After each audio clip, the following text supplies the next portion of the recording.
Hello everyone, welcome to another Illustrator CS6 tutorial. Today we're going to learn how to change the attributes of the stroke that you put onto your object. The stroke panel, which is if you go to Window and then you come here to Stroke, has a bunch of different options that you can use. So click on this, the options part, and go to Show Options. And we're going to have all these options that we're able to use. We have the option to change the weight of our stroke. We can change the alignment of a stroke on the path. We can change how the ends of the stroke are. It could be round, it could be square. And I'll go over all that stuff with you.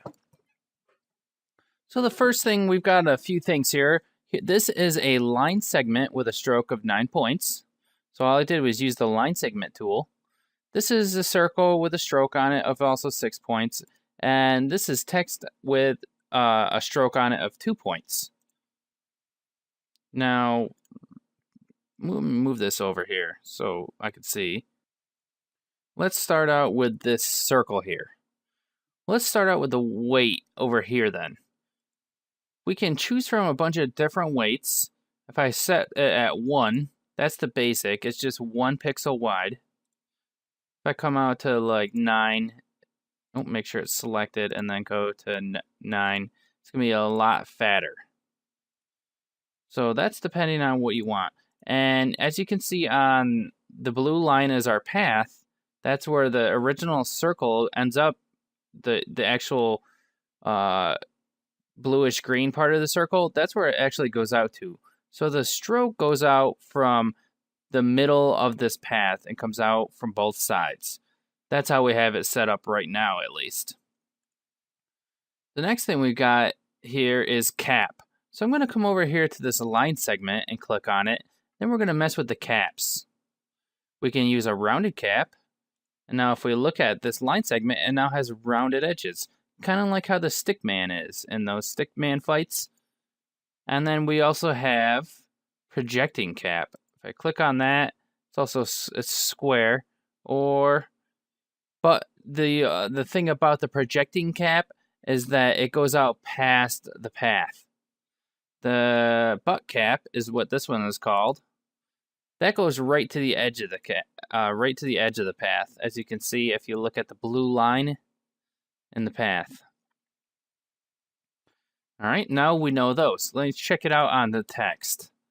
Let's do rounded. And you can't really tell anything with that. And here's projecting. Not much is going on with the text, as you can see. So what should we use? Let's try with corner here. If we go, this is miter join. This one is rounded join. I don't know if you can see it very well. I'll zoom in on the text. Especially look here where this end of this K is. Where my mouse is.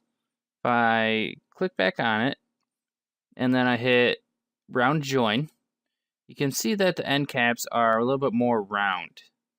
And then if I go to bevel join, they come off at they get cut off at an angle like a square. Same with the side of this E and everything like that. Now you guys can probably see the difference here.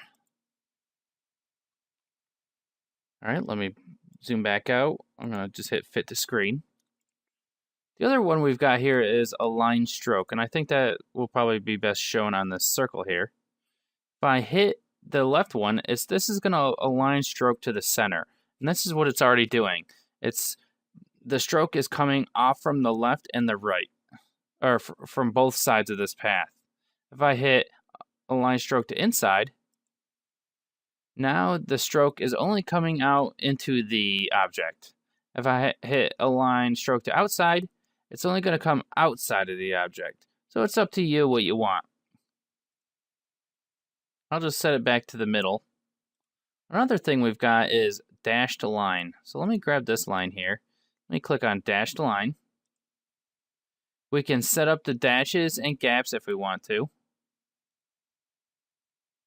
These are these ones here.